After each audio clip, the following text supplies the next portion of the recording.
In this video, I'm going to show you how to embed a YouTube video in your Lofty blog post.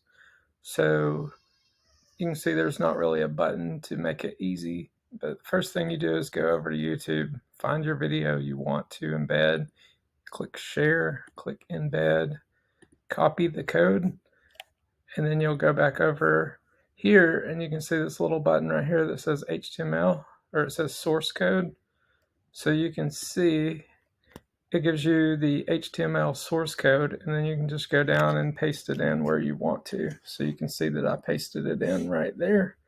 And I like to put it between P tags. P tags are paragraph tags, and that just helps the formatting a little bit.